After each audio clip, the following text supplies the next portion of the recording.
ഉച്ചപൂജ നട തുറന്നു കേട്ടോ. ഇന്ന് ശ്രീ ഗുരുവായൂരപ്പൻ്റെ കളഭാലങ്കാരം മത്സ്യാവതാരമൂർത്തിയായിട്ടാണ് ചാർത്തിയിരിക്കുന്നത്. എന്തൊരു ഭംഗിയാണെന്നോ ആ മത്സ്യാവതാരം ഗുരുവായൂരപ്പനെ ചാർത്തിയിരിക്കുന്നത്. സ്വർണ്ണത്തിലകങ്ങളും സ്വർണ്ണമാലകളും നല്ല പോലെ ശോഭിക്കുന്നുണ്ട്. സ്വർണ്ണക്കിരീടത്തിന്മേൽ 2 തിരുമുടിമാലകൾ, 2 വനമാലകൾ എന്നിവ ചാർത്തി അലങ്കരിച്ചിട്ടുണ്ട്. ആ ശ്രീകോവിലിനകത്തേക്ക് നോക്കുമ്പോൾ നമ്മുടെ മത്സ്യാവതാരമൂർത്തി കണ്ണൻ നല്ല പോലെ പുഞ്ചിരിച്ച് നിൽക്കുകയാണ്.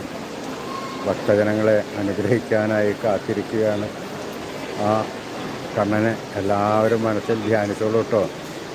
നാമം ചൊല്ലിക്കോളൂ. ആ കണ്ണൻ എപ്പോഴും നമ്മുടെ ഒപ്പം തന്നെ ഉണ്ടാകുന്നതാണ്.